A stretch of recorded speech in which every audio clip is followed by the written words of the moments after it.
Never say never with living single because we all love each other to pieces. We still keep in touch and we're always working on something new with that same cast yesterday. It would be a pleasure. Before there was a coffee shop full of white friends in New York, four fiercely independent black women, and the two hilarious men across the hall, redefined comedy forever from a brownstone in Brooklyn.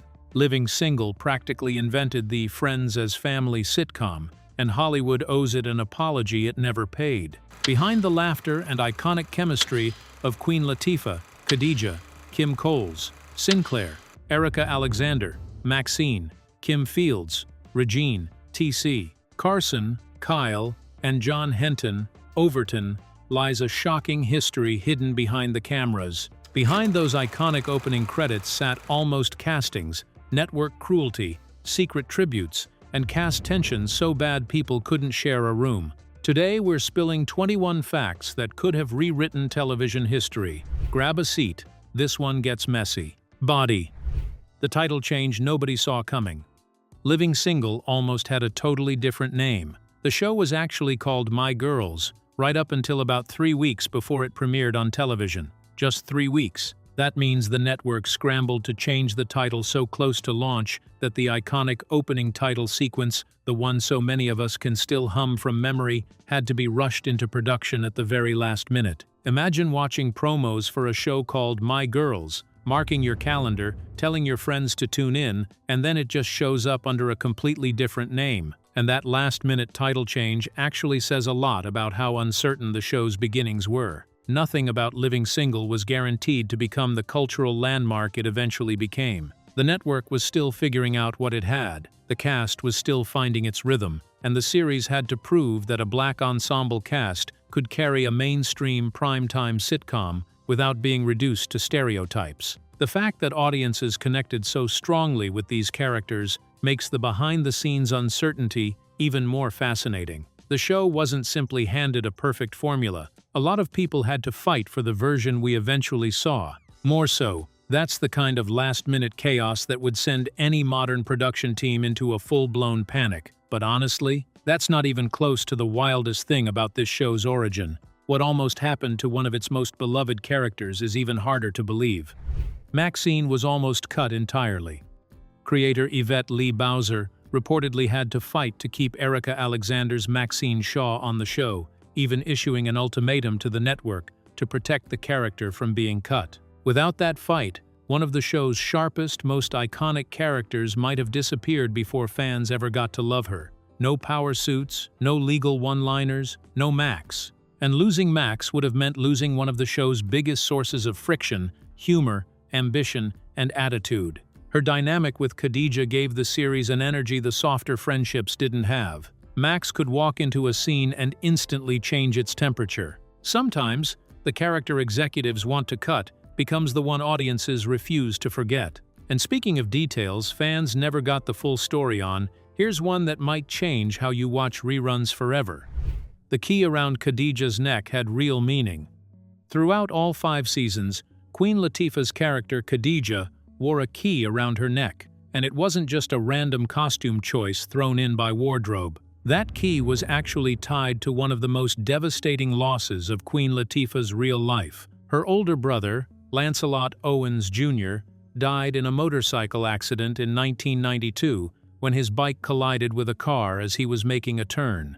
And here's the part that makes it even harder to sit with. Having lost my brother when I was 22 years old, one of the closest people in my entire life. He was riding a Kawasaki motorcycle that Queen Latifah herself had given him as a birthday gift just 2 months earlier. She's also shared that she was originally supposed to ride with him that very day, but she stayed behind to help a friend move instead. So that key wasn't just a prop. It was a quiet, ongoing tribute she carried through every single season of this show, and most viewers had absolutely no idea that little piece of jewelry was carrying that much grief the whole time. Now here's a debate that's been simmering online for years, and honestly, the timeline makes it very hard to ignore. The Friends Blueprint Debate. During pre-production, one of the other working titles seriously being considered for this show was, wait for it, Friends. Yes, that Friends. Years before, 6 white 20-somethings sat around a coffee shop on an orange couch.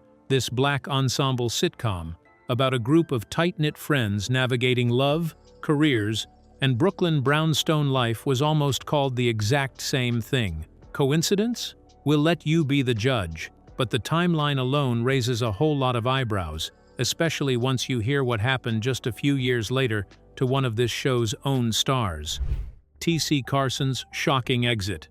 Carson, who played the charming Kyle Barker, was reportedly fired via a single phone call after he stood up for his castmates during contract and pay disputes with the network. There was no sit-down meeting or a formal negotiation, no chance to make his case in person, just a phone call that abruptly ended his time on the very show he helped build from the ground up. It's one of the messiest exits in the show's history, and it set off a chain reaction that affected the entire final season. But the title, the casting, and the firings are only the beginning. The story behind who almost played these characters gets even stranger. The first black woman showrunner in prime time. Creator Yvette Lee Bowser made history with this show, becoming the first African-American woman to develop her own primetime series. And get this, she did it at just 27 years old. While most of us that age are still figuring out their career path, still job hopping and trying to find their footing, she was running an entire network sitcom and quietly reshaping what American television could look like for decades to come. Without her vision and her fight, this show simply doesn't exist. So who almost got the role that made Queen Latifah a household name? Whoopi Goldberg was almost Khadijah. The role of Khadijah James, the sharp magazine editor-anchor of the entire friend group, was actually offered to Whoopi Goldberg first. Goldberg reportedly turned it down, saying the role felt too limiting for where she wanted to take her artistic career at the time. Can you imagine living single with Whoopi Goldberg as Khadijah instead of Queen Latifah? The casting, the chemistry, the entire vibe of the show would have been completely unrecognizable to the version we all grew up watching.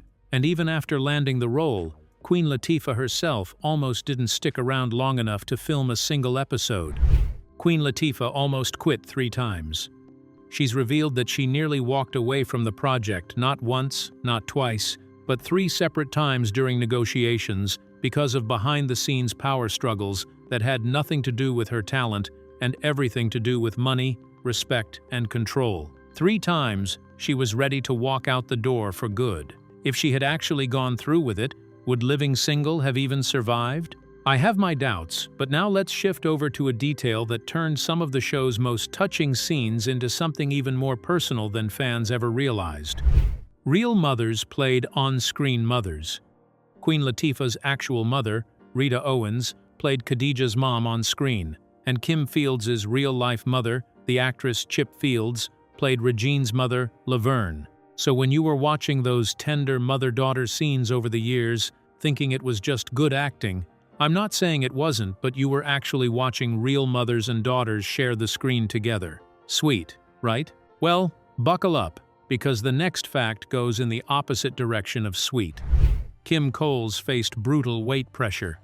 Kim Coles has opened up about the brutal pressure she faced regarding her weight throughout production. She revealed that at the start of every single new season, network executives would call her manager demanding that she lose weight, and there were even threats of cruel fat jokes being written directly into her scripts if she didn't comply. That's not just uncomfortable to hear, that's a hostile work environment dressed up as harmless network notes, and it's honestly infuriating that a talented actress had to deal with that year after year. On a lighter note, the casting search for her role had its own strange twists. A British rapper almost played Synclaire. Believe it or not, a British rapper was reportedly nearly cast in the role of Synclaire before Kim Coles ultimately landed the part for herself. Picture a British accent trying to pull off Synclaire's bubbly, quintessentially American energy. The whole dynamic of that apartment would have felt completely different. Now, here's a detail straight from the cast that's a little TMI, but we're here for it. Cast cycles reportedly synced. In an exclusive comment, Kim Coles revealed that the women on the show became so close during production that their menstrual cycles reportedly synced up over time. That's the kind of oddly intimate detail that tells you just how tight-knit this cast actually was behind the scenes, spending so much time together that their bodies practically fell into rhythm. But it wasn't all sisterhood behind that brownstone door, and this next one proves it. Severe tension between cast members. Erika Alexander, who played Maxine Shaw, has opened up about tension with another cast member that got so severe the two of them reportedly couldn't even be in the same room together during table reads for an entire season. A full season of two co-stars avoiding each other on a show that was literally about close friendship? And then there was the chemistry. You can write the funniest script in the world, but if the cast doesn't click, viewers can feel it immediately. Living Single had the opposite problem. The chemistry was so convincing that people naturally assumed the relationships on screen reflected exactly what was happening behind the scenes. The reality was obviously more complicated. Some cast members were incredibly close, while others experienced serious tension. That's what makes the stories about the set so interesting. A show can look effortless to the audience, while being anything but effortless behind the camera. Now let's talk about a comparison that's going to make you a little upset once it fully sinks in. Same lot, unequal treatment. Living Single actually filmed on the same studio lot as Friends, same network family, same era, same basic premise of friends leaning on each other through life's ups and downs, the same lot. But despite the fact that Living Single predated Friends and arguably influenced its entire premise, it received significantly less money, less marketing, and less overall attention from the network compared to its NBC counterpart. Same lot, same genre, same era, wildly different treatment. But there was another reason Living Single stood out, and it had nothing to do with the size of the budget. These characters weren't constantly waiting for a romantic relationship to make their lives feel complete. They had jobs, friendships, arguments, ambitions, disappointments, and entire lives happening outside of whoever they happened to be dating. That sounds obvious now, but in the early 1990s, it was still a big deal to see black women occupying that much space on a primetime sitcom and simply being allowed to be complicated. They could be successful, messy, hilarious, stubborn, vulnerable, and completely wrong about something in the same episode. That range is part of why the characters have aged so well. And it turns out the network wasn't just stingy with the budget. Banned or too controversial episodes. Some episodes were reportedly deemed too controversial for 1990s television and were either heavily edited before they were allowed to air or never aired at all. What exactly got cut from those episodes? I guess we'll never really know, but this lingering mystery to this day makes you wonder what the network was so afraid of. Here's a fact about the set itself that most fans never clocked while watching. The brownstone set was recycled. That iconic Brooklyn brownstone the ladies called home for 5 seasons wasn't built specifically for Living Single at all. It was actually a recycled set that had previously been used for Family Matters. So next time you re-watch, remember, you're looking at a piece of sitcom real estate with an entire prior life you never knew about. And speaking of details only the most eagle-eyed fans would catch, here's one hiding in plain sight in the opening credits. Opening credits rotated leads.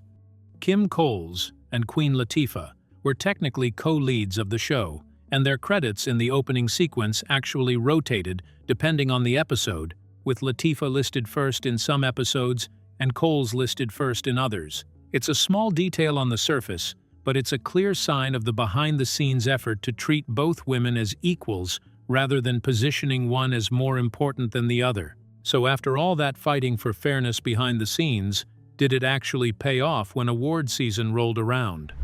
NAACP Image Award wins. The show took home the NAACP Image Award for Outstanding Comedy Series not once, but twice, winning in 1996 and then again in 1998. And in both of those very same years, nominees for the Outstanding Lead Actress in a Comedy Series, Erika Alexander. Erika Alexander also won Best Actress in a Comedy Series for her sharp, unforgettable work as Max. 2 wins for the show itself and 2 wins for its leading lady, landing in the exact same years, back to back, no gap in between. That's not a coincidence. That's consistency at the highest level. But the awards didn't stop there. Emmy nominations for lighting. The show also picked up 2 Emmy nominations for lighting during its run, a detail that often gets overlooked in conversations about the show's legacy, but really does speak to the technical craftsmanship happening behind the scenes on a set most people just assumed was standard sitcom lighting. Even the youngest viewers were paying attention too. Queen Latifah's Kids' Choice nod. Queen Latifah picked up her own individual recognition too, earning a nomination for Best Actress in a series at the Kids' Choice Awards for her role as Khadijah. Proof that her performance was resonating with audiences of every single age group, not just the adults tuning in every week after a long day at work. But not everything wrapped up as smoothly as those awards might suggest. The rushed finale. The series finale has long been considered a bit of a rushed mess by fans, and honestly, once you know the backstory, it's easy to see exactly why. The Max and Kyle storyline, which involved a sperm donation pregnancy twist coming out of nowhere, felt tacked on and rushed, largely because the writers were scrambling to restore their romantic arc after T.C. Carson's abrupt exit from the show entirely. It actually wasn't until a crossover with the show Half and Half, years later, that Max and Kyle's story finally got a proper resolution, revealing that the two of them ended up together after all and were raising a 7-year-old daughter. So if the original finale left you with a bunch of unanswered questions, know that you weren't imagining things. The ending really was patched together after the fact, and it took an entirely different show to finally close that chapter. By the time the final season arrived, the cracks behind the scenes had become impossible to separate from the story viewers were seeing. Kyle's absence changed the balance of the group, and the writers had to make choices that could move the characters forward without having all of the pieces they originally expected to work with. That's why the later storyline can feel so different from the easy chemistry of the earlier seasons. The circumstances around the production had changed, and the show had to adjust in real time. Looking back, that makes the ending less mysterious and more bittersweet. That's all 21 facts, but we're not done yet. Because the real question fans always want answered is this: where did this cast actually end up after the brownstone doors closed for good? Life after the brownstone. Queen Latifah has become an absolute television powerhouse in the years since. She currently stars in and executive produces The Equalizer, continues her long-running work as an advocate for various causes, and is a proud mother on top of all of it. She's also stayed genuinely close with her former castmates over the years, and she's openly expressed that she'd be up for a reboot if the right opportunity ever came around. Kim Fields shifted her focus behind the camera as the years went on, moving into directing on projects including several Tyler Perry productions. These days, she currently stars in Netflix's The Upshaws, and outside of acting entirely, she's launched her own coffee brand, along with a wellness platform. Kim Coles has one of the most genuinely inspiring journeys out of the entire cast. She's been open and honest about overcoming depression and serious financial strain in the years following the show, and she's since reinvented herself as an author and a motivational speaker and coach for others going through similar struggles. She still acts when the right role comes along, including a stint on Days of Our Lives, and she now co-hosts the Reliving Single podcast, reconnecting with the show's legacy from a completely new angle. Erika Alexander has become both an activist and an entrepreneur since her Living Single days. She co-founded Color Farm Media, the company behind acclaimed projects like John Lewis, Good Trouble, and The Big Payback, and she's gone on to land standout roles in major films including Get Out, American Fiction, and Run the World. T.C. Carson completely reinvented his entire career after leaving the show under those messy circumstances. He became a top voice actor, best known as the original voice of Kratos in the God of War video game franchise and for voicing Mace Windu in the Clone Wars. On top of that, he's also a jazz vocalist with his own albums out and owns a jazz club in Atlanta. And then there's John Henton, whose story takes a much heavier and more sobering turn than the rest. He survived a near-fatal drunk driving crash back in the year 2000, suffering shattered legs, broken teeth, and a destroyed eye socket in the accident. He stepped back from television for a long stretch afterward to recover, but he eventually returned to his roots in stand-up comedy, the very thing that got him into the industry in the first place. Looking at where they all landed decades later, it's clear this cast has always framed the show as so much more than just a job. They see it as a chosen family who fought hard, together and separately, for their image and their integrity in an industry that didn't always make it easy. And the strength you saw radiating off the screen every single week, that was forged through some very real, very painful battles happening off-screen too. From near-fatal accidents to depression to network cruelty to being fired over a phone call, every single member of this cast came out the other side, still standing, still working, and still connected to the show and to each other decades after the cameras stopped rolling. Some became executive producers, some became authors, some became voice-acting legends and entrepreneurs. One even survived a crash that could have ended everything. And yet somehow, all these years later, they're still described as a chosen family who talk about that Brooklyn brownstone with nothing but love. That's a legacy that goes far deeper than ratings or reruns. The show became one chapter in careers that kept evolving, and that's probably the most fitting ending for a series built around people figuring out what comes next. The brownstone may have closed its doors, but the people who lived there, at least in the television sense, kept moving. Outro.